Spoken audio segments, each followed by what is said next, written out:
Boa noite a todos. Muito bom estar aqui. Muito bom. Amém? Eu sou uma filha amada de Deus, vencendo a procrastinação, a compulsão por compras, a codependência impositiva, a codependência anulativa e a orfandade. Meu nome é Sônia. Oi. Eu sou uma filha caçula de 3 irmãos, sendo que a minha irmã mais velha eu não conheço, pois ela é filha de um relacionamento do meu pai. Eu tive uma infância boa, feliz, porém muito permissiva. Meu irmão tinha bronquite e meus pais corriam o tempo todo com ele para o médico. E eu ficava só. E apesar de muito nova, eu ajudava nas tarefas da casa. Meus pais trabalhavam fora. E eu tinha muito tempo livre, muito tempo sozinha. Eu fazia o que eu queria, ia aonde eu queria, voltava a hora que eu queria. Muito cedo mesmo, eu conhecia a bebida, eu conhecia o cigarro. Meu pai era sapateiro e eu levava a marmita para ele todos os dias. E todos os dias eu trazia comigo uma bola de cola e eu vinha cheirando. Sequer nós sabíamos que era droga. Eu somente gostava e cheirava todos os dias. E ninguém se importava também. Na minha casa, na minha família, tudo era normal. Beber era normal, fumar era normal. E meu pai, ele se orgulhava em me ver, saber que eu bebia e eu não ficava bêbada. E ele dizia para minha mãe, olha, a Nenê, ela bebe e nem fica tonta. E eu me orgulhava muito disso, por eu poder beber e não ficar bêbada. E eu também, na minha infância, eu não passava vontade de nada. Tudo que eu queria, eu pegava. Eu comprava fiado nas vendas dos bares, no nome do meu pai, sem ele saber, pois eles eram muito conhecidos. Comprava no nome da minha mãe também, sem ela saber. Depois que vinha a conta, eles vinham a saber. E eu não passava vontade de nada. Se eu via um brinquedo, e eu queria aquele brinquedo, eu ia lá e roubava o brinquedo. E depois eu devolvia. Doces no mercado também. Se eu não tinha dinheiro para comprar, eu pegava. E apesar de serem muito permissivos, meus pais eram muito carinhosos comigo. Talvez essa permissão seria pela ausência. A frase que todo dia eu ouvia, e a que eu mais ouvia a minha infância inteira, foi, até quando meu pai faleceu, ele me disse essa mesma frase. A Nenê é forte, a Nenê aguenta, a Nenê consegue. E assim eu segui a minha infância sozinha. Na minha adolescência, eu comecei a namorar muito cedo, com 12 anos. E eu não ficava mais sozinha. Namorava mesmo sem gostar, só para ter alguém. E eu fumava, eu bebia, eu mentia e eu fugia. E foi nessa época que a minha mãe se converteu. E eu cheguei a ir para a igreja com ela, mas eu não quis saber de Jesus. Com 17 anos, eu conheci meu ex-marido. E ele bebia, fumava, jogava e usava drogas. Mas era só maconha, normal, não tinha problema, era só maconha. Ele tinha uma família sem estrutura nenhuma. O pai alcoólatra, 2 irmãos presos, assaltantes de banco, de carro forte. Mas para mim, não importava. O que importava é que eu tinha alguém comigo. E quando eu percebi que estava ficando sério o namoro, eu resolvi ir para a igreja para tentar ajudá-lo. E logo de cara, quando eu cheguei na igreja, eu ouvi o chamado de Jesus para mim.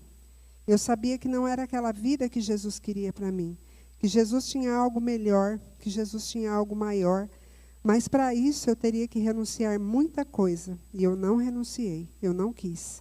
E eu resolvi seguir a Jesus da minha maneira.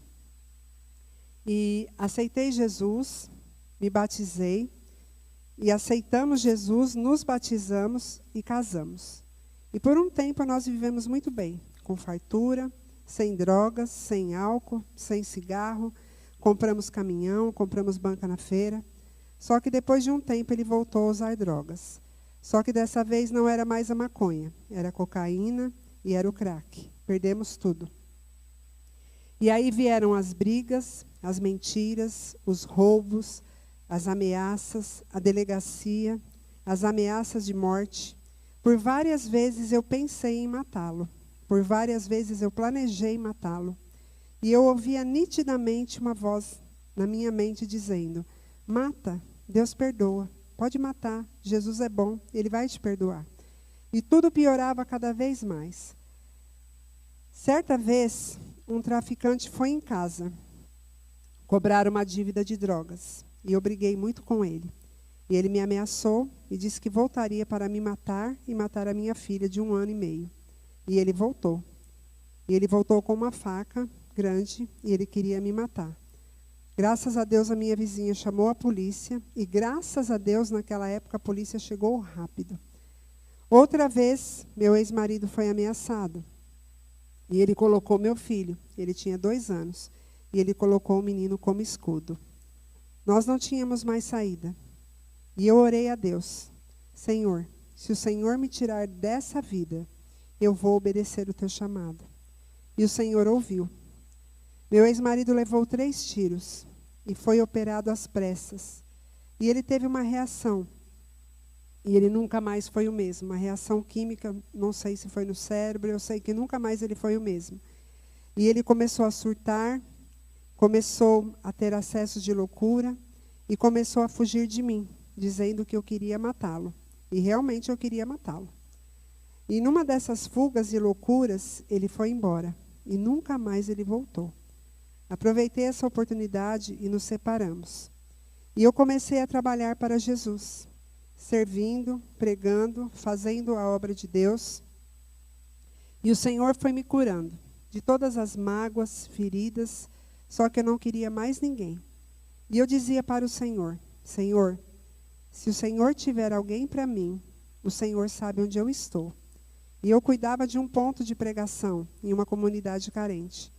E um dia, o pastor Nelson foi dar o testemunho. E ele era exatamente tudo o que eu não queria. Ele era ex-viciado, ex-drogado, ex-marido, ele era ex-tudo. Mas mesmo assim nós começamos a conversar e estamos conversando até hoje. Namoramos, noivamos, casamos, juntamos os nossos 6 filhos, 2 nossos. Temos uma igreja e pastoreamos. E eu achava que estava tudo bem comigo, até os 30 semanas. Eu sempre gostei de procrastinar as coisas, deixar para depois. Creio que foi um resquício de quando eu era criança. Eu tratava todos os meus problemas como uma criança, sem responsabilidade alguma. Depois eu resolvo, depois eu faço, depois eu ouço o chamado, o Senhor vai entender, e eu deixando sempre para depois. E eu comecei a ser tratada nessa área. Mas o meu maior testemunho do 30 semanas foi em relação à minha filha mais velha. Quando eu engravidei dela, eu não aceitei a gravidez. E por muitas vezes eu tentei perdê-la, tomando chás, tomando remédios, indo jogar bola, nadando. Eu fazia de tudo para perder essa criança, espontaneamente, pois eu não tinha coragem de abortar. Mas ela nasceu.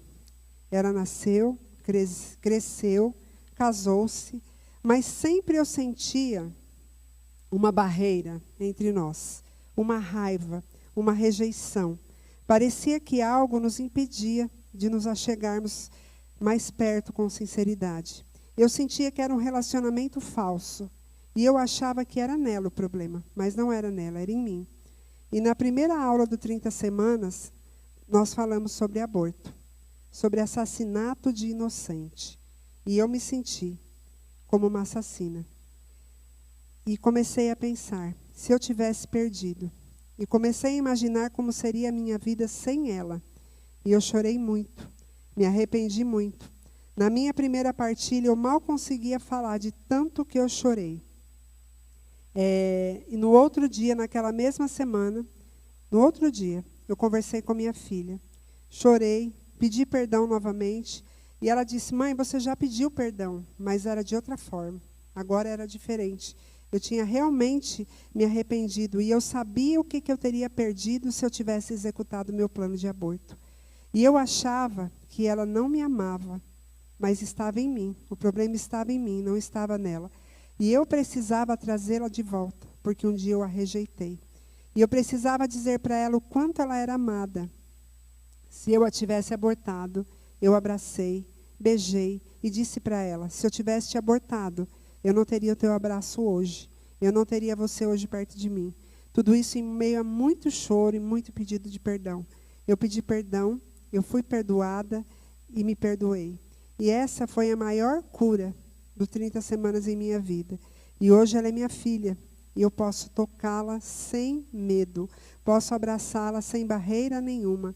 Porque o Senhor Deus nos abençoou e o Senhor Deus permitiu que houvesse perdão entre nós. E que toda barreira fosse quebrada em nome de Jesus. Obrigada pelo silêncio de vocês. Obrigada por compartilhar.